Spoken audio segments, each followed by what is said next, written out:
Hello, I'm doing a book review, and the book I want to review is Saga of the Swamp Thing, Book 1. Now, this is Volume 1 of Alan Moore's run on Swamp Thing. Now, Alan Moore did not originally create this character or this series. The character of Swamp Thing was originally created by writer Len Wein and artist Bernie Wrightson. And the character first appeared in a short story in a 1971 issue of House of Secrets, which was a horror anthology comic that DC used to put out that I guess you could say was basically DC's version of Tales from the Crypt. Actually, DC did several horror anthology comics that you could tell were very much inspired by the EC comics of the 1950s. But as I said, the character originated in a short story from House of Secrets, but that story spawned an ongoing comic book series. Now, there was actually a film adaptation of the Swamp Thing comics in 1982, which was directed by Wes Craven. Unfortunately, that movie was not the success I think DC was hoping it would be, and the comics at the time weren't selling for shit.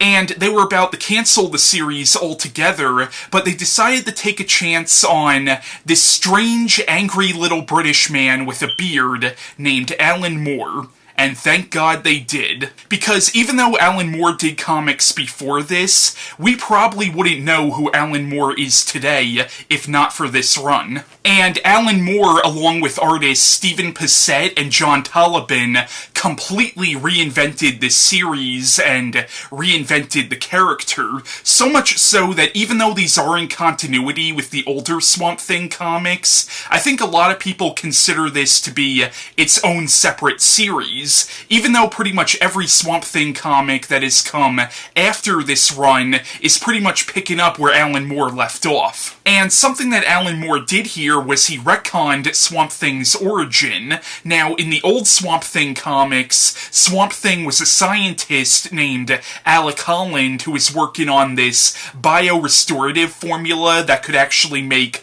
plants grow in the desert, and he was working in the swamp, but his lab was bombed and he was exposed to his own chemical and transformed into the Swamp Thing.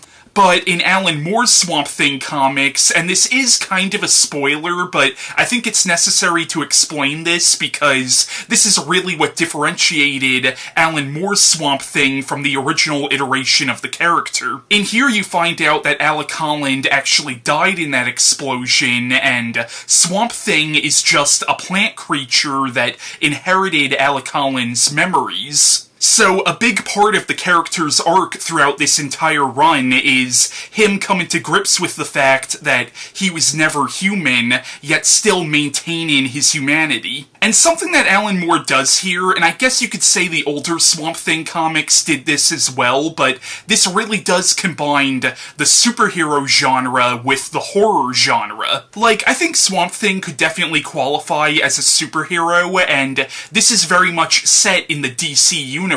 Like, the Justice League actually shows up at one point in this. But while being a superhero story, this is also very much a horror story. Like, there's some really horrific stuff in this series. And another thing that Alan Moore does with his Swamp Thing comics as it goes on is he creates more of an emphasis on the mystical and the supernatural. Like, as this series goes on, you see the Swamp Thing battling things like demons and vampires and ghosts. And as this goes on, Alan Moore also gets into a lot of biblical stuff too. Like, it starts dealing with things like the existence of God, heaven and hell, angels and demons. Like, he does some really cool things with this run. Now, Alan Moore's run on this series went from 1983 to 1987, but later on, all the issues of his Swamp Thing comics were collected into a 6-volume graphic novel series. And once again, this is my review on Volume 1. Now, this volume is made up of 2 story arcs, I would say. The first I would call the Floronic Man story arc, and the second I would call the Monkey King story arc. Now, this volume actually opens up with an issue called Loose Ends, which really does feel like the bridge between the older Swamp Thing comics and Alan Moore's Swamp Thing. In fact, this issue seems to be picking up where a previous Swamp Thing story arc left off. This issue takes place after a battle with Arcane, who was a major villain from the older Swamp Thing comics, who was actually killed right before the events of this story. And Arcane is the uncle of Abby, who is a major protagonist in this series. Now, Arcane does come back later on in this series. I'm not gonna say how he comes back, but it's really fucked up. But I'll save that for when I review Volume 2. But the plot of this issue is there's this evil corporation who I suppose were villains in the older Swamp Thing comics, and they're now trying to learn more about the Swamp Thing. And they're killing off all of Swamp Thing's friends and allies, and they do try to kill Abby and Matt Cable, who were major characters from the older Swamp Thing comics, who also become major characters in Alan Moore's run. And the issue ends where they apparently kill Swamp Thing, and then that goes into an issue called The Anatomy Lesson, which I think a lot of people consider to be the true beginning of Alan Moore's Swamp Thing. It was this issue that really cemented Alan Moore's Swamp Thing as its own thing, and this is what begins the Floronic Man story arc. So, I'm going to talk about the Floronic Man story arc first. Now, this story arc is comprised of the issues The Anatomy Lesson, Swamped, Another Green World, and Roots. Now, the plot of this arc is it begins where Swamp Thing is apparently dead after the events of Loose Ends. But this evil corporation hires the Floronic Man, who is a character from older DC comics who, like Swamp Thing, is a humanoid plant creature, who I think is supposed to be from another dimension, but I'm not sure though. But he's able to make himself look human by wearing an artificial skin. But he's hired by this corporation to do an autopsy on Swamp Thing, and that's where he determines that there's no way this thing was ever human, and he also determines that this thing is not actually dead. Now, throughout a lot of this arc, Swamp Thing is actually in a coma, and the Floronic Man manages to merge his mind with the green, which is sort of like this collective consciousness that all plants on the Earth share. But this causes him to go insane, and now he's trying to bring about the extinction of the human race by getting all the plants on the planet to turn against the humans. And eventually Swamp Thing does wake up from his coma, and he tries to stop the Floronic Man. Now, the Justice League does show up at one point in this story, and you see familiar characters like Superman, Green Lantern, Wonder Woman, The Flash, Green Arrow, Firestorm, but they're actually kinda useless in this story, but I think that was definitely done on purpose because I think some of the social commentary that Alan Moore was trying to go for here was the Justice League in this story, they're almost a metaphor for how in real life, the people we put in power, the people we choose to protect us, really are powerless when it comes to nature. And I think that's definitely the metaphor that Alan Moore was trying to go for here, where you see the Justice League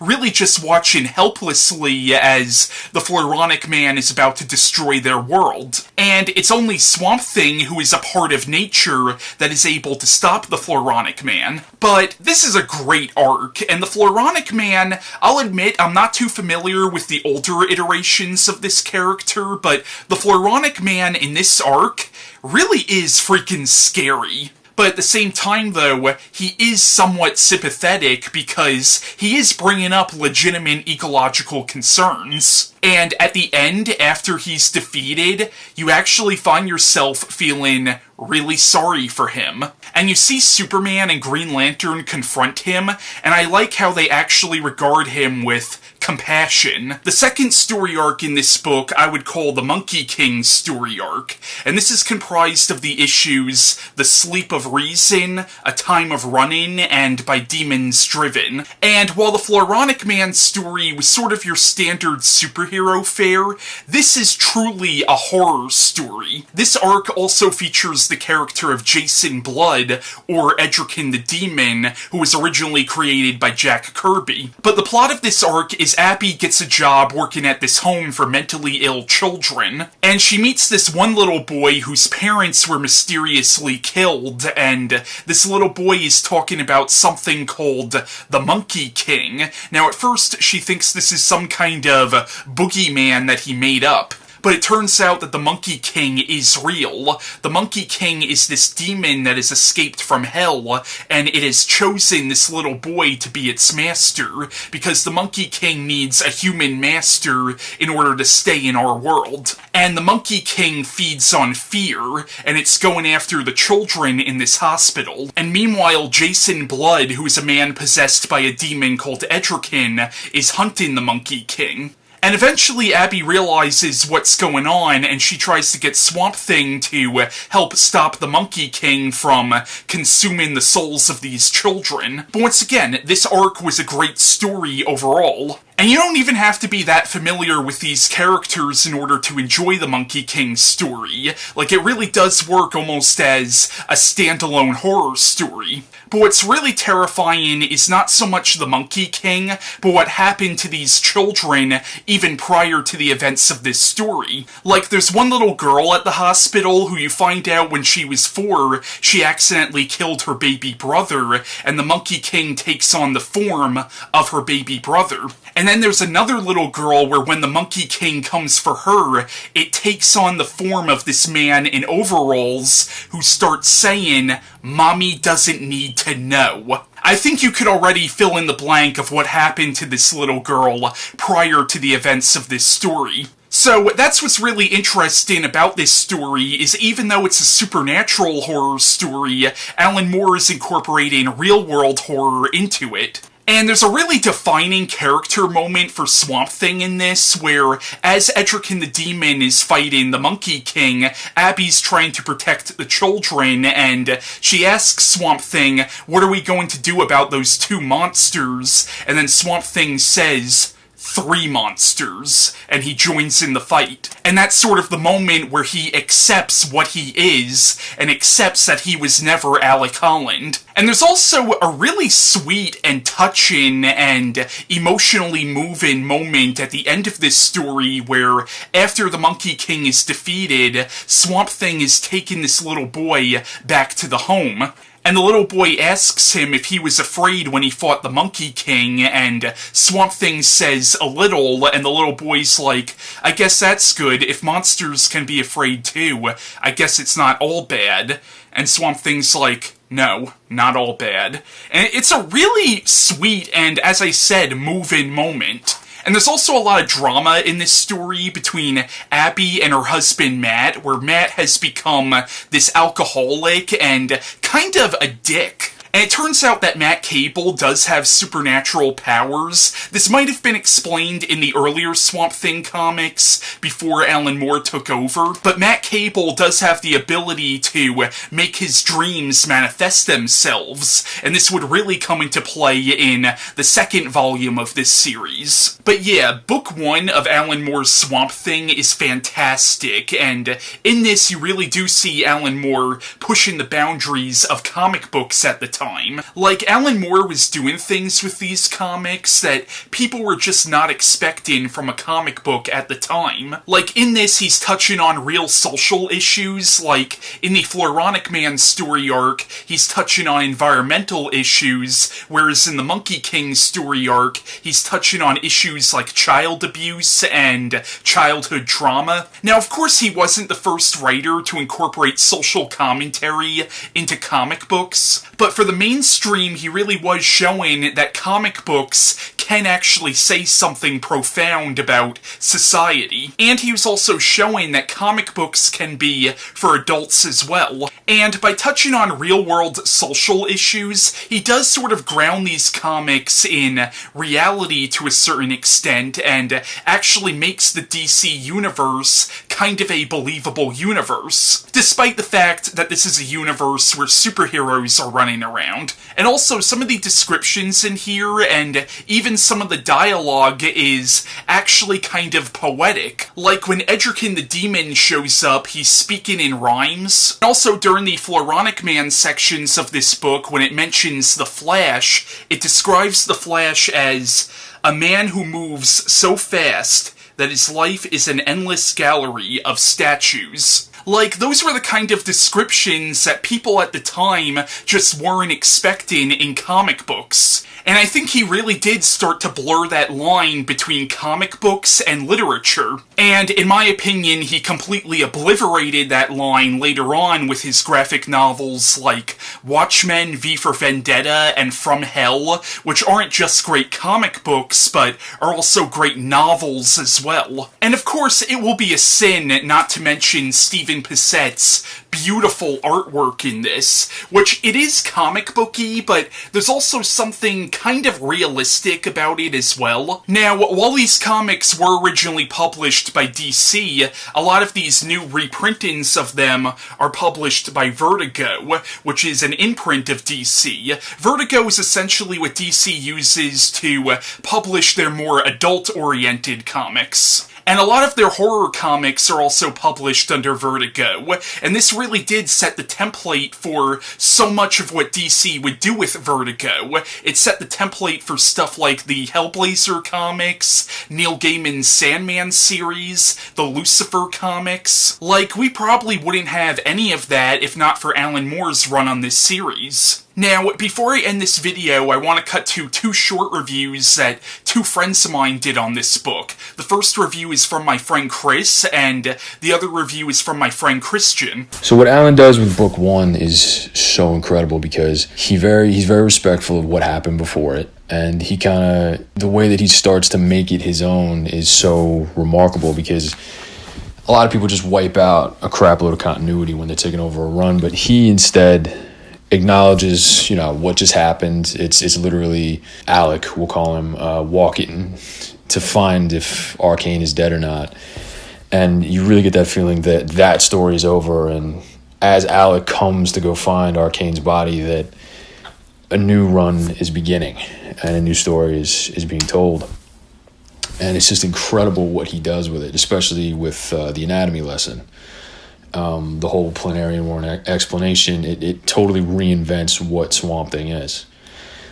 And it's great because reinventing him as a monster through and through, he's not like a monster with a man inside him. He never really was human from the get-go. That was such a tragic reinvention, but also one that freed up the character so much because it wasn't a race to the end anymore. It wasn't about him trying to turn himself back human. It was about living with what you are and sort of what destiny has forced you to become. Kind of that old Frankenstein thing of like, you were born a monster and it's just your existence and you got to deal with it. These are old themes, but one that Alan is kind of reinventing in such a great, cool way. And then, of course, Floronic Man, who people really thought of differently after this run. Even though it was kind of like a simple story, he wasn't a straight antagonist. He was more just like a guy with a different agenda. But it's very interesting, and I love the way that Bissett and Totalman have redesigned him in this. It looks so cool. And then you get that cool little sort of bumper at the end with Etrigan the Demon and the Monkey Ghost and all that stuff. And the very fluid way that we find out later that was actually building up to the return of Arcane. It's so frightening, it was unlike anything people had seen before, and it felt almost like you were going on an LSD trip. Very freaky, very unexpected, and the funny thing is, it suited Alan's sensibilities as a writer so much because this is the kind of things he does. It's the kind of stories that he loves to tell. Are are these like high concept sci-fi horror, you know, whatever, psychedelic pieces. And this was such a great like thorough gate for him to tell those kinds of stories in mainstream, on top of the, you know, his own personal stories from his own head. You know, this is him working with licensed characters. And the mark of a really good writer, particularly in comics, is when you reinvent a character to the point that it almost should be a character you came up with. You know what I'm saying? Kelly Sue DeConnick did it with Carol Danvers. You know, a lot of people have reinvented Superman in a bunch of cool ways. A lot of people have reinvented Batman. You know, Frank Miller, Batman is more or less like his idea at this point, which I know is saying a lot, but, you know, year one is almost like the Batman Bible.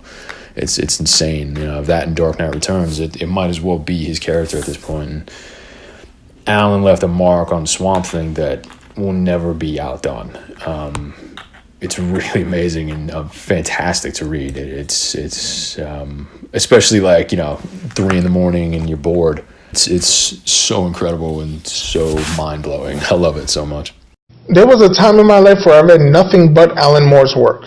I don't know what was wrong with me. After reading Watchmen, I just fell in love with this guy's work. I went on a Coke binge and just started buying all of his stuff. I read his DC stuff. I read his British stuff like Miracle Man. I read V for Vendetta. I read League of Extraordinary Gentlemen. Everything I could get my hands on. I think the only thing I haven't read is Lost Girls, but that's nothing against the work itself. It's just that I haven't gotten around to it, unfortunately. But Saga of the Swamp Thing Volume 1, or the Saga of the Swamp Thing in the entire series, is one of my favorites of Alan Moore's, because what he did was he took this dopey character, Swamp Thing, and really gave him pathos. He made him a tragic character. He gave him more than just, oh, I'm just this swamp creature. He really created this fascinating character that you fall in love with, and the characters around him were amazing. The villains were actually hateful. His girlfriend Abby is just a great character. The way he mixed in horror and also fantasy and all this other stuff into the book was just mind-blowing. I mean, he really took this character and made him something more. And this is all while being in the DC Universe, by the way. He never leaves the DC Universe. You even get to see the Justice League at some point in this book, which is phenomenal. I mean, you know, you give anybody else this work and they might mess that up, but he managed to mix in all this stuff beautifully. And then he even did a very taboo thing, which was recreate the origin of a character, and he brought realism to it. He explains the origin in a way that I won't spoil, but makes you really believe it. Now, of course, it's probably impossible. I mean, I haven't tested it out myself. I should take some chemicals, burn myself, and throw myself into a swamp. But, you know, I don't think I could take the time off of work. However, you know, he made it seem realistic. He made it seem like this is really cool. I mean, I really love this book. I really loved what he did with it. And then at some point, you get Etrigan the Demon into this storyline. And Etrigan the Demon is one of my favorite characters of all time. And the guy rhymes, which was cool, because you got to see a little bit of Alan Moore's poetic side, even though all of his work is poetic. But anyway, yeah, you get to see his poetic side. The horror stuff really is creepy. The drawings are really creepy. I know it's not Alan Moore himself, but still, you know, you got to see all this stuff. It was just amazing how this guy mixed in all of these genres and just took this character who, like I said, was a dopey character and brought him to life in a way that had never been done before, and it's still, till today, being copied. I mean, if you read Swamp Thing today, people are still taking things from Alan Moore's run because it worked out so well. He really made this character his. And I love this work. The writing is brilliant. Dialogue is fantastic. The pathos, amazing. I mean, there's points in this book where it's really sweet, and you fall in love with Swamp Thing. You really do, and you really feel for him and Abby. And And you really hate his villains, by the way, because his villains are horrible, especially the Pharaonic Man. You just really hate them. He turned Anton Arcane into a cool character. I won't spoil anything about that, but as soon as you read the first issue, if you get the one with issue 20, if I remember correctly, I think it's issue 20, which is the end of the original story arc, you'll get to see what happens there. That's brilliant. And yeah, I highly recommend this book to everybody. I can't praise this book enough. Definitely pick up this one as one of your first, if not the first. And yeah, thank you so much. Bye-bye. So, I hope you enjoyed my friend's takes on this book, and I hope you enjoyed this video overall. And that was my review on Volume 1 of Alan Moore's Swamp Thing, and bye.